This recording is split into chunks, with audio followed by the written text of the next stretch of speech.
Welcome to episode 5 of Tokyo Law Drops. So this is a bit of a continuation of the last episode where we just talk about what the family thinks of us moving to Tokyo and kind of just like dropping everything before we came here. Yeah, so I think at the end of the day, what you guys want to know is obviously we have our aspirations, we have our goals, we have an idea of, how we see our content creation or this kind of creative journey is taking us.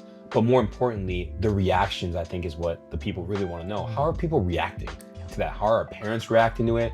Friends that are in corporate, outside of corporate, or people around us, just in general, because I think that also kind of plays into the role of how we kind of live our lives in this creative space right now. So this episode is going to focus on that part mainly.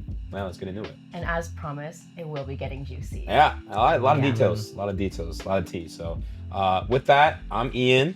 I'm Etana. My name's Tom. And this is episode 5. Bye, baby. Let's get into it. All right, so let me go first in terms of reactions, and I'm gonna go straight into it. My mom has no idea that not only did I quit my job, but she has no idea that I'm on this content creation journey at all. One, because she's Asian, no offense, but Asian moms, I mean, listen guys, we all know Asian moms, the tropes are all real. But two, I don't want to worry her. I think one of the things that, I often forget sometimes is that most of the time my mom is so hard on me or she's strict on me is because at the end of the day, she's just worried about me. And she wants me to succeed in the best way that she feels is the right path for me. And while I do appreciate that, there have been tough conversations where I kind of had to reiterate that while I do appreciate her sentiments and her worrisome ideas about where I'm taking my career, where I'm going, that this is my life. And so I have to make decisions on my own and I have to live with those decisions. And so I always tell her I'll incorporate whatever ideas you have for me, but I will be making my own decisions. And we've had that conversation a million times. And finally, I think maybe about a month ago, she kind of finally said, okay, like I'm perhaps not as open-minded as I was before, or I'm not as open-minded as I could be. So let me try. And so I think I really appreciated that. But even still, I have not told her a single thing about it. Just because I don't want to worry her. I get that. Yeah. I mean, moving here, I had to tell my parents literally told me to tell my grandparents that I will be back within 2 years because they're getting older, right? And they worry. They're so unfamiliar with anything that isn't a traditional job. Yep. So just to put them at ease, I'll be like, yeah, I'm coming back to Canada in 2 years. And it kind of sucks to lie to them, but I understand too that they might not have 2 years left, right? So I need to give them I hope they have more than 2 years, but at the same time, it's like, I'm realistic. White lie though. It's a white lie. It's a white lie. So I will be visiting, hopefully. I just won't be, I won't be visiting. It's just that I won't be moving back, No, that's rough, I think. Yeah, and so I think that, I think, just kind of going back on, the Asian mom trope and the Asian mom stereotypes, at the end of the day, yes, I do understand that they're worried about me, but in terms of some of the things that I had trouble with in terms of, communicating that with my mom is the delivery aspect of it. I think not just my mom, but perhaps most Asian parents, Asian moms, Asian dads, the way that they deliver certain things or the way that they deliver that they are worried about you, but it's not so direct. It's pretty aggressive at times. It's very in your face. It's very, why are you doing that and not listening to me? Yeah. And they don't really tell you directly, it's because I'm worried about you. Yeah. And I think it'd be much easier if they did tell you directly, but it's the fact that they don't that makes it difficult to kind of be in the moment and just understand that they're just worried. And so, we've gotten in a lot of fights and a lot of, restless nights and this and that, the other. But now that, she's finally becoming a bit more open-minded, I think that when the time is right, I will for sure let her know. Of course.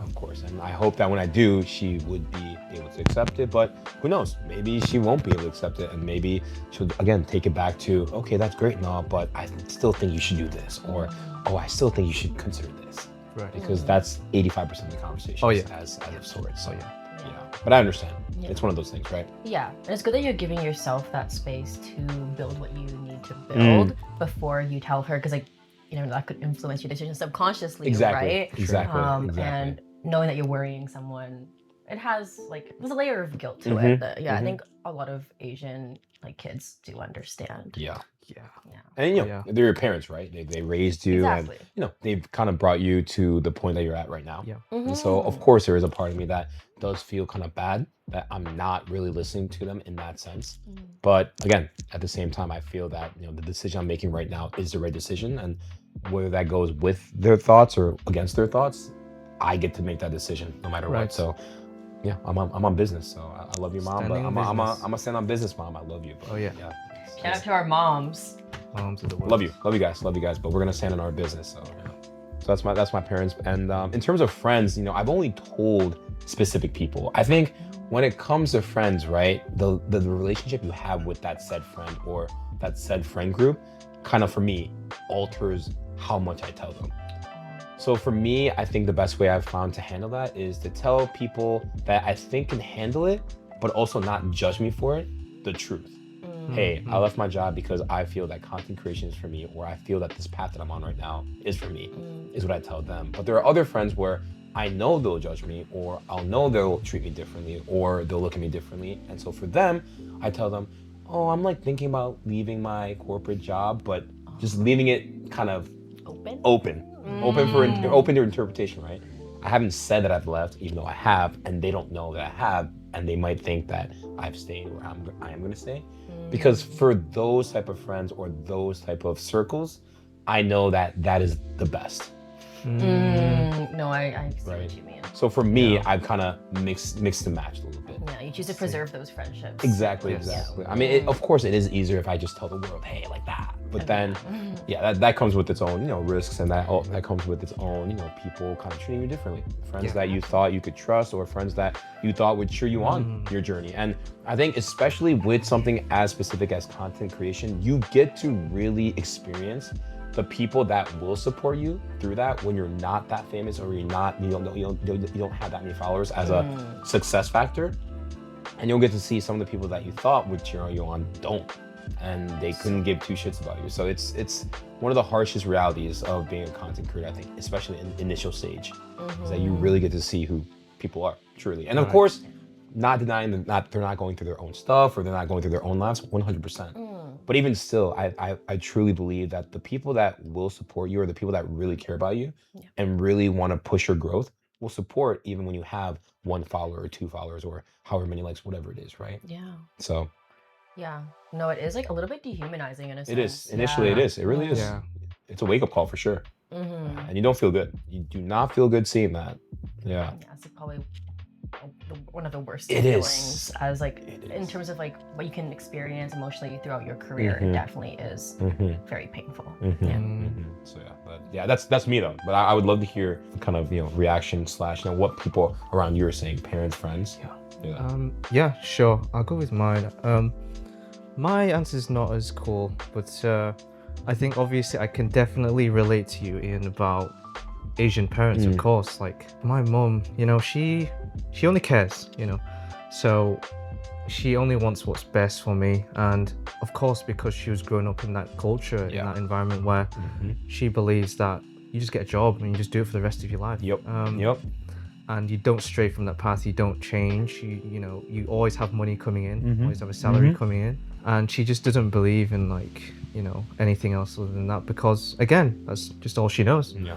Family is everything, you know, and about raising a family, things like that, expectations and such. So for me, there's still that pressure, there still is. But I think because she's seen me do all this like stuff I'm doing, and seeing me traveling, especially as I started traveling a lot, she's seen how independent I am now, that I'm more than capable of making my own decisions. That's amazing. And I really respect that, because again, it's hard to break away from that Asian mentality, you know, that she knows. I know there's still some part of her that feels uncomfortable deep down, even though she doesn't say it, you know. She's not going to say it. They never will. She's not going to say, won't. I'm worried that you're doing this. That's like, do this, you know, you could do this. Yeah, exactly. You know. That's exactly what Why don't you do a little bit of You this? could be doing this.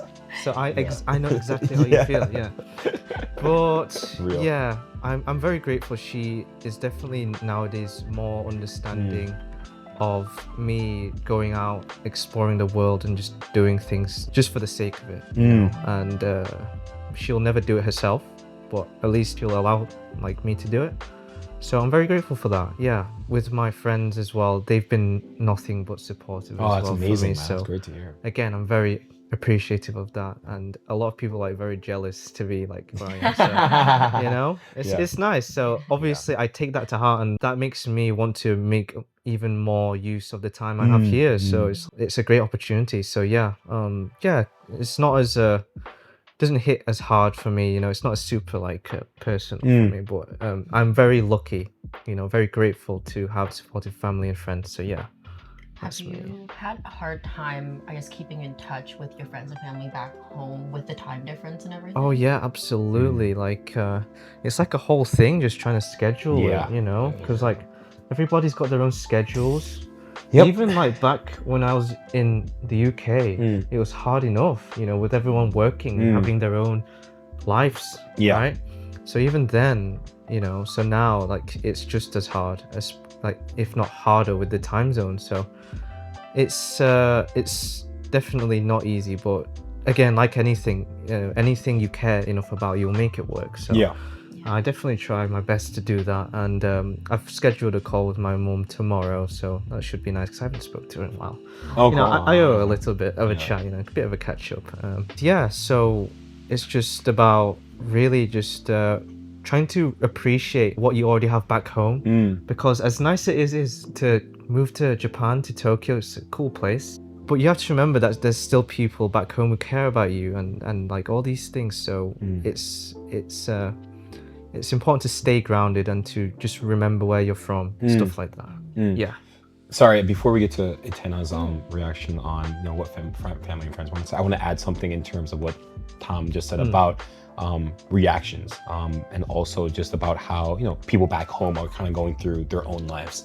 I think another aspect of this journey that we're on as creatives is that you see firsthand through Instagram stories or through Instagram posts or through social media mainly that people back home are on such different paths than you, right? And it's really, really in your face sometimes that sometimes you question yourself if this path is really for you. And I think, especially when you reach, Tom and I's age, so we're around in our 30s. That's when people are, getting married or buying a house or absolutely. having kids, and because that is sometimes all over your timeline, it gets to a point where you again ask yourself, am I really, risking that for what I'm doing right now, or is this path that I'm on really worth not potentially having that? And I think that most creatives, again, get lost in the sauce essentially and reach that point. But one of the things that I would like to always remember in the back of my head is that, that's their life and that's what they chose. Yes. And that has no reflection on right or wrong of what you're choosing. Yes. And that requires, again, another level of stepping back, because again, it's always going to be there. It's always going to be there that people are on different paths and that they highlight their path through Instagram stories, through Facebook, through Instagram posts, whatever it is on their social media. And just because you're not highlighting the same things doesn't mean you're wrong. And so I think, again, that's another difficult thing about content creation or being a creative at times, because you feel like you're way behind, even though you're not. It does feel like you're playing catch up at times, it does, but like you're saying, it's really important you do not compare yourself to other people, because everyone has different lives. And I'm equally as happy for them. And especially now I'm getting invited to weddings and I'm going to weddings, I'm seeing it, right? And of course, there is a part of me that is just like, damn, like if I'd stayed in corporate, maybe I could have saved up this much money to have this extravagant wedding, or have enough finance to buy a house or move into the place I wanted to. But at the same time, if not more, I'm thinking that's their life. My life is, I want to do this content creation thing. I want to see where it takes me, because the one life I get to live, I want to see something that I work on and see how far I can take it. So yeah, definitely an important aspect of the creative life, for sure. One of those things where it's like your life and their life are independent events. Like they have nothing to do with each other. You having one thing doesn't make them behind, and vice versa. Because the grass is always greener on the other side, right? And it's a lot easier to see what we're missing out on than seeing the other people that are in a similar boat to you. And like there's so many people, like so many creatives of all ages who are completely you know, doing a completely unstable path, a path that is unconventional. But it's hard for us to see that when we're so lost in the sauce. Yes, or Yeah. when it's the very beginning of that journey, right? Yes. I guess in terms of reactions from my family, I definitely relate to what you guys said about Asian parents and not really understanding the whole creative career thing. Luckily, my parents now are very supportive. They still don't know what I do. Like they don't, it's not I don't tell them, it's just that they don't understand it. And Right. it's so hard to describe to someone who isn't a part of this world, doesn't have experience in it, right? It took years, like again, like during my divorce lawyer phase. That's so sending me. Of all the careers. Yep. During that phase, in most of my teenage years, like we had so many fights, so many fights about what I was going to do with my life. And at times it just felt easier to just do what they wanted me to do because it would be less conflict. It would have been more stable for sure. And I would have still maybe kind of enjoyed it potentially. I mean, I wouldn't know, I'm not doing that now, right? But at the end of the day, like I stood my ground and I was like, no, I know what I want and I'm gonna do it. And I think once I started showing them that this is what I wanted to do and that there are results coming out of it, that's when they started, I guess, kind of getting on board with it, kind of understanding that there is like a future in this industry for what I want to do. Like, I think what made them really realize that this is, that I know what I'm doing and that I have a good head on my shoulders is when I did that semester abroad and they realized that I am capable of living on my own. I am capable of finding work. It's just a matter of being well geographically located. It's not necessarily a me thing, right? Because in Ottawa, like I said, there aren't many opportunities. So of course, they're not going to see any results while I'm still in Ottawa. So that was like their reaction in terms of my like career. I think something that they don't know about that I have not really expressed to them is how I felt when I was abroad for the first time. And it was a 5-month span. It wasn't anything crazy. But during that span, I lost contact with a lot of people that I thought were really close to me while I was pursuing what I wanted to pursue. Like, without going into too much detail, I mean, my family's kind of going through some stuff, a lot of like conflict within the family, and they were so focused on that at home that they didn't have the time to call me when I was abroad. And they kind of just figured like, oh, like we'll check her location a few times, like, and just make sure that she's like physically okay. But they just kind of, I think, forgot that I also need to be mentally okay. So yeah, I wasn't getting calls from home, and when I would, it would just be like for me to be a mediator in some sort of conflict that was happening. And then on the friend side, I had a really good friend group, or so I thought. I had a really good friend group for a few years, like during university. I genuinely thought these were the people that I would stay in contact with years in the future, right? Like till death do us part. But then slowly they started withdrawing, and I think part of it was on me for maybe not being in an emotionally stable state and kind of putting a lot of pressure on them emotionally. But at the same time, they could have also vocalized that they didn't have the capacity to deal with that, rather than just ignoring messages for days. When I was going through like probably the worst depression that I ever had in my entire life. So yeah, so they were like slowly like withdrawing themselves. I'd ask about what they were up to, but they would be very vague about it. I would stay up to talk to them until like 3-4 a.m. about their life milestones and their achievements, and to listen to them talk about their problems, but they wouldn't do the same for me. And again, these are the people that I genuinely thought were my ride or dies, right? And then once I started gaining traction in terms of my career, slowly they stopped like liking my content. They stopped interacting with me. Like they would acknowledge, like when we would call, whatever, that like the few times that we did call, that, oh yeah, I saw your post, I saw you did this. But then it would ignore it, knowing that like, I know like, okay, a like is like whatever, right? But like knowing that my job kind of depends on me having a social media presence, maybe not an influencer, but having a portfolio online, and then them not interacting with that just didn't really sit right with me when they claimed to be my best friends. Right. So I just found that really weird. And then when I came back to Ottawa, they pretended as if nothing happened. So yeah, during that time, it was quite lonely. That realization that I'm all I have is myself on this big rock that we call Earth. I had an existential crisis at the age of like 21. That was pretty rough.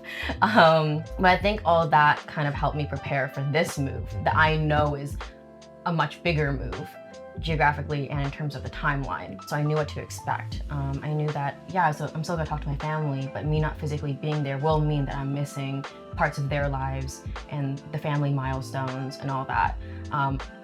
Moving here, I also ghosted a lot of those friends that, well, ex-friends. As you should, yeah. Because I'm like, I don't have mental capacity for this. I'd rather focus on the friends that actually do care about me and that I actually do care about. Shout out to my friend Cathy, who I know watches these episodes and who comments and who has been like trying to maintain contact despite the time difference and despite like how busy our lives are. I don't express it enough that like you mean like so much to me, especially during this big transitional phase of my life. In terms of how like other people like have reacted to my job specifically, I guess, I've gotten a pretty wide range of reactions when it comes to my career. And ever since I became more open on social media about like what I do and posting my work online, I've had some people who've never interacted with me before just suddenly start interacting with me, like praising me, trying to like in a very like business school way, try and coffee chat me. I found this really weird and I'm very like hyper aware of that. I'm not saying that I've like made it at all, but it's just kind of like when they realize that I could be in for them for specific things, they start using like I've had so many people be like, oh, don't forget about me when you're famous. And I'm like, no, it's not gonna happen, but like I'm not gonna get famous, but like okay. Or they're like, oh, like don't forget to invite us to this show. And I'm like, what? Like that's so weird. One, it's not even what I do. I don't design clothes. And and two, like, why would I invite you of all people? You're so fake. Anyway. Tell him. Do it to him. Do it to him. Yeah. Do it to him. Do it. Get him. Should I start naming names? No, I'm kidding. I don't want to get sued, guys. Defamation. Defamation, literally. I had this one friend actually up until maybe a month before I moved here. And we were super close, I would say. Like I trusted him with a lot. And we were that type of friend dynamic where we would just give it to each other straight, right? But I thought there was still a layer of respect because, you know, friends. But the last call that we had a month before I moved, I was just updating him on just like, you know, I found an apartment, like all this stuff. And he would take every chance he got just to like talk shit, just to bring me down.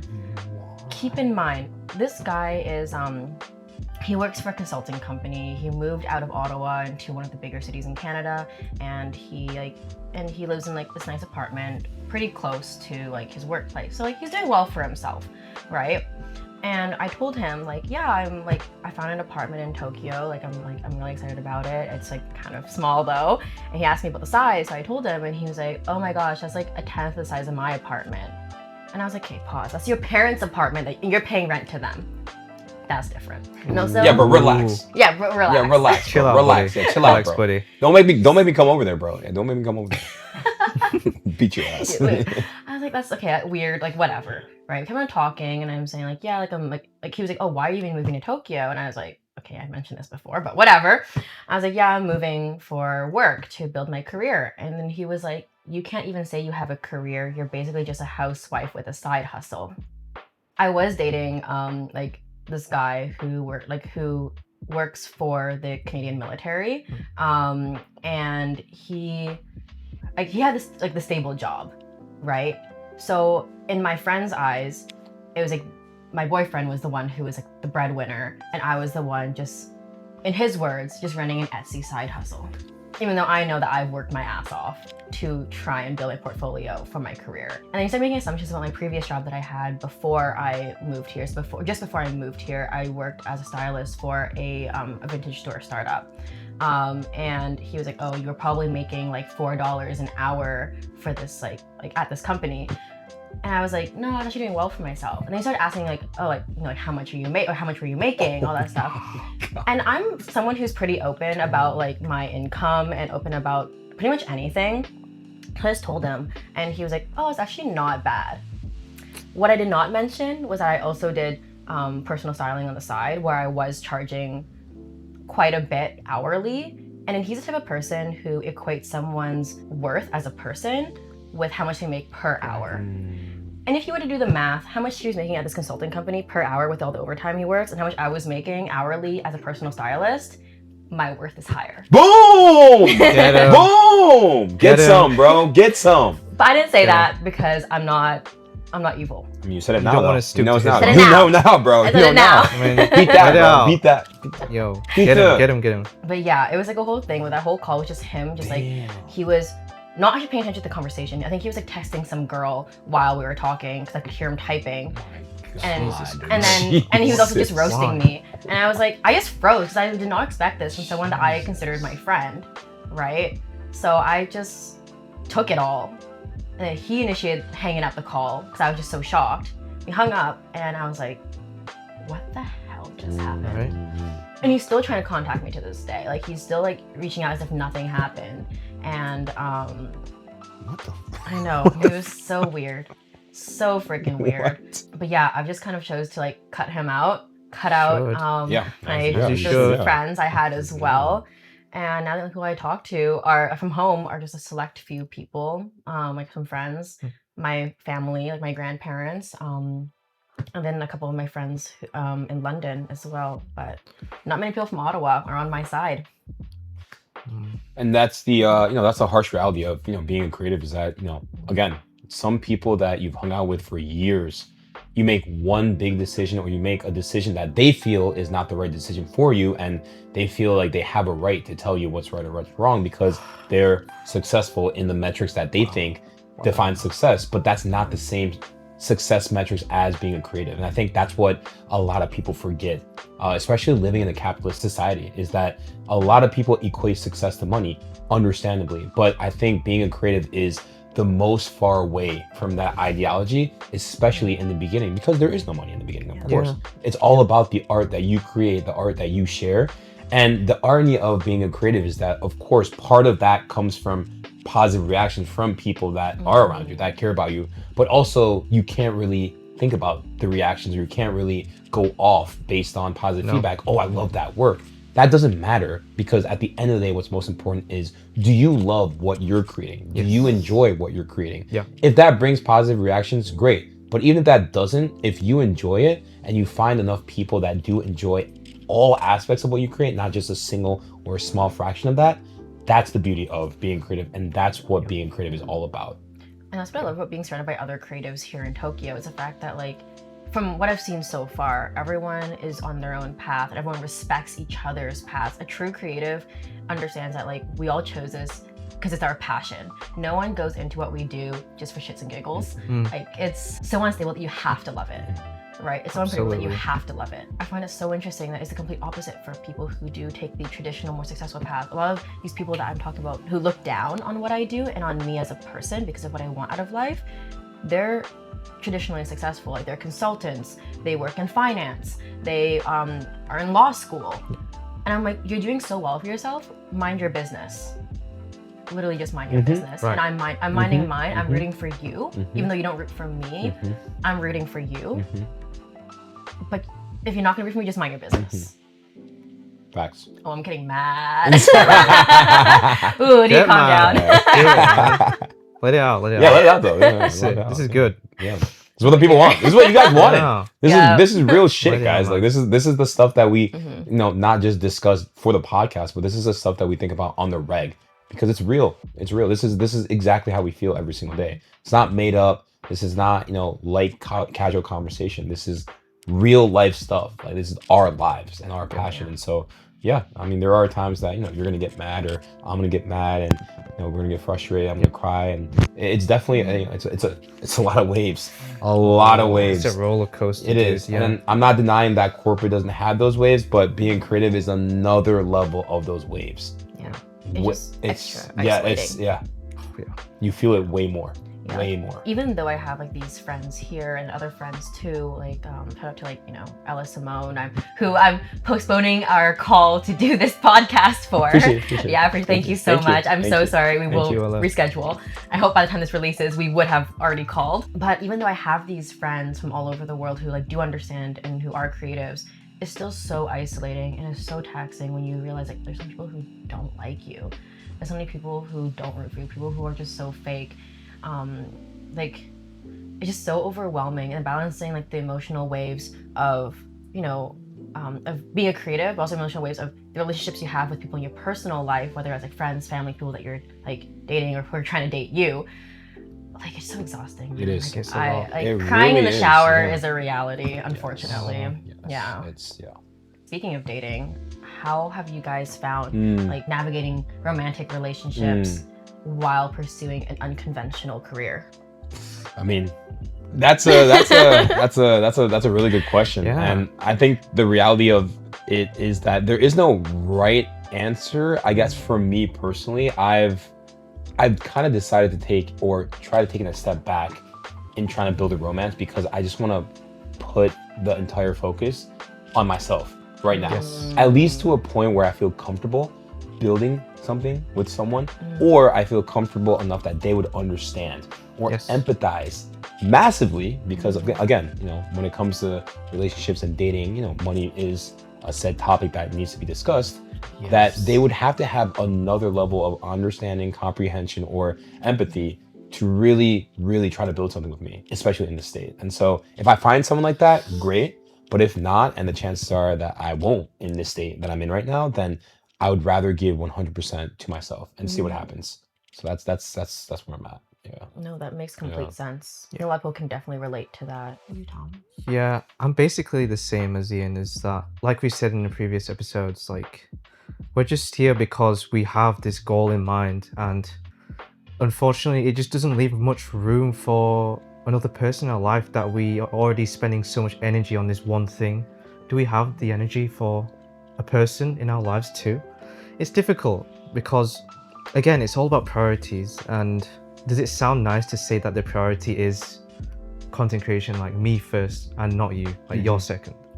It doesn't sound very nice. So. Yeah. No. It's not so A lot nice. of people don't understand that. No. Yeah, And no. it's a hard thing to swallow, but No. that's something you have to be honest with. And if there's someone who's interested in you, you will have to express that as well. You will have to communicate that. So yeah, that's like kind of the consideration you have to make. Yeah. No, I totally get that. I think as someone who knows what I want, and who's very open about it too, like, I don't hide the fact that I don't want a traditional life with, like, you know, family in a house, a white picket fence.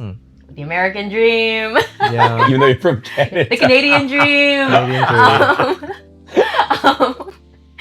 I think that's a hard pill to swallow. It is. A lot of people, a thing that I've noticed, not to like toot my own horn, is that I'm easy to like but really hard to love. Ooh. Because a lot of people like the idea of me. They like me, and then I express what I want, what I truly want, and what is a non-negotiable in my life. And they either are like, oh, and then they like retract, or they see me as like a challenge to conquer. In the sense where, like, they think that they can convince me otherwise. Right. They think they can save me from this like manic lifestyle, and they almost see me as like the manic pixie dream girl trope, where they think that like they're going to completely change me. They're going to change my opinion. They're going to be the one that I am willing to make an exception for. But at this point in my life, I'm sorry, but there's no one I love more than myself. Like, in terms of romantically, I love my friends, but in terms of like a relationship, I think it'll be really, really difficult for me to find someone that I can put everything into. I think that's almost impossible. And don't you dare try and change that. Because that's just a headache. That's just a headache. Y'all can try it, but it won't happen. Y'all can try Yeah, it. because I think that's just gonna be a headache for me, and a headache And for you guys, and for you guys too. We're looking out for you. Yeah. This is actually No, us she's saying looking it out now, for you. you know? Don't It's a do warning. it. It's a cautionary. Don't do it, like, bro. yeah. Don't do it. Don't do it. Yeah, like, again, I think I said this previously in like one of the previous episodes, that I've had so many people try and tell me that, like, oh, this isn't what you want. Like, you actually do want, like, to live in a duplex in the suburbs and have like 5 kids, and I'm like, that's someone else's life. That's not mine though. And you gotta respect that. And they get mad at me. They get defensive. I don't know. I get like a lot of really weird reactions depending on the age of the person that I'm talking That's to. a big factor. Huge factor Yes. too. Huge. Because like I'm 23. A lot of like younger guys are like, oh my gosh, she's so mature. So then they almost treat me like a mother figure. And I'm like, I'm not gonna be a mother to someone at 23, especially when this person is like the same age as me or like a little bit younger. Like, I'm not doing that. That's not what I signed up for. And I have like I did date a guy once who was very much like that, where I did feel like his mother, and that was exhausting. Wow. Yep, I can't imagine. And on the flip side, with older people, they often are like, wow, she's so mature for her age, but they still see me as someone younger, so they try and manipulate me in a sense. And then I'm just there like, yo, why am I way more mature than this like 30-something-year-old? Like, That's good. you haven't gained self-awareness yet? That's crazy. I gained it like 2 years ago, man. Yeah. Time's a ticking. Time's a ticking. Yeah. But in all seriousness, it is quite exhausting. Because part of me like does want that connection. Then also another part of me knows that realistically that isn't in the books for me right now. And that's okay. So yeah, I mean, whether it's friends, whether it's family, I mean, whether it's romance, I think that the creative path has, positives, but also more negatives than what perhaps a lot of people think. It's often glamorized on Instagram. It's often glamorized all over your timeline. Everyone's talking about, oh, content creation is amazing, but the really, really deep people in content creation know that it's not glamour. I mean, it's not going to be that initially. And at this stage that we're at right now, we all accept the fact that it's not going to be that, but we're gonna stick to it, and we're gonna see where it takes us.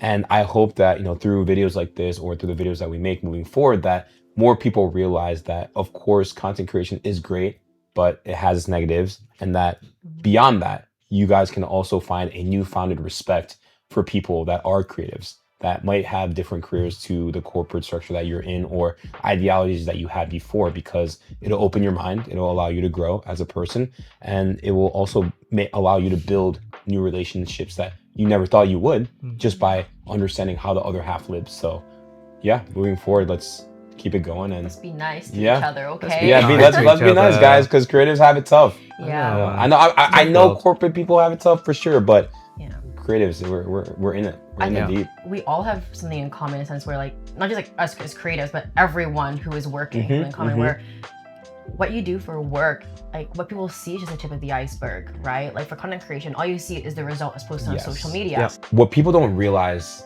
behind the scenes, right? With every reel that's 30 seconds, 45 seconds, very short, or with every Instagram post, carousel, every Facebook post, anything that a creative post on their page is that the countless hours to come up with the idea, come up with the execution, do the right editing, second guess yourself again, and then finally post what you think is the perfect product or the perfect idea to your page, is something that only a creative actually doing it can understand. Absolutely, yeah. You have to be in it, or you have to be doing it to really understand that that's not easy to do.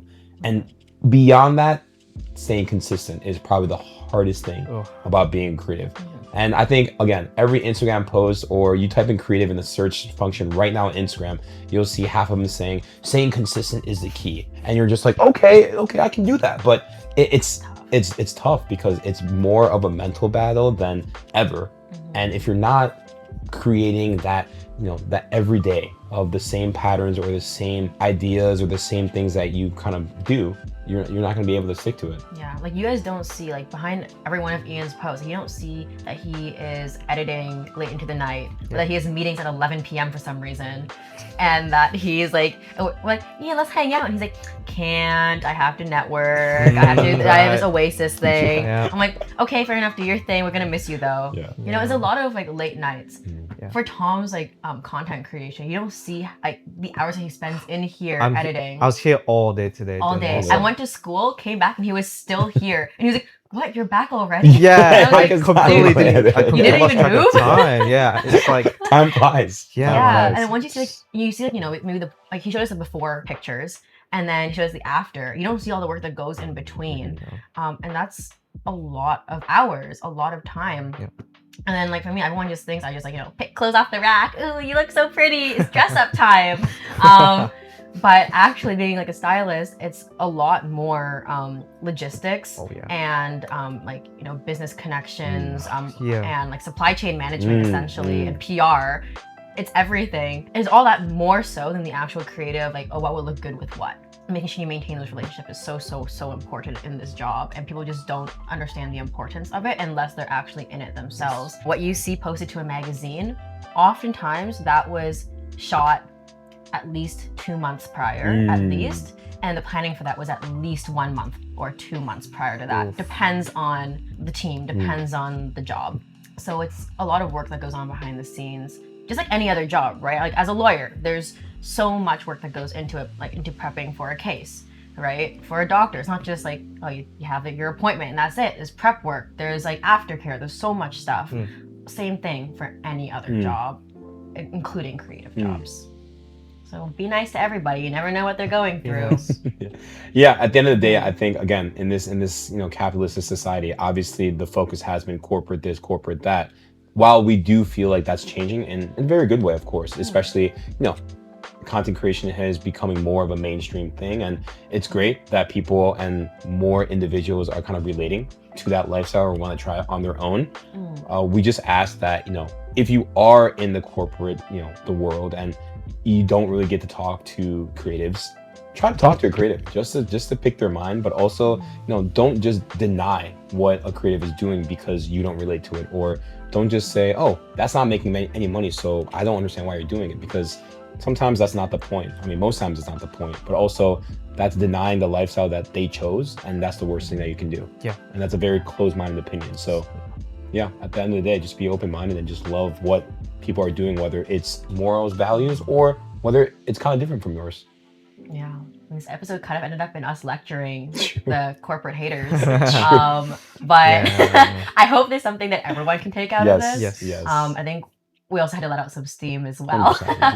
And we're speaking on behalf of other creatives. If you are a creative, feel free to comment or share your experiences. Definitely. I think everyone can kind of relate to some extent. And I'm sure some people in corporate, depending on what you do, can also relate, right? I'm sure we've all gone through similar experiences one way or another. So we'd love to hear it. Yeah. And in fact, that kind of ties into our next episode, is that it's going to be our first guest appearance who is a creative. Yes. Actually, two guests. Two guests. Two, yeah. Two guests. Both local. We want to strive to kind of elevate local artists, local creatives in the Tokyo area, Tokyo scene, that we feel needs to be highlighted, because that is also what being creative is about, is highlighting those around us that we feel need to be highlighted more. And so, for our next episode, we'll have those two guests. So I hope you guys are excited for that. We're hella excited. So excited. Kind of nervous about it too, because it's our first guest. It's our first guest. But we wanted to. We'll do the thing and we'll see how it goes. So stay excited for that. Thanks, guys. We'll see you next week. Thank you. See you guys. Tokyo Lore Drops.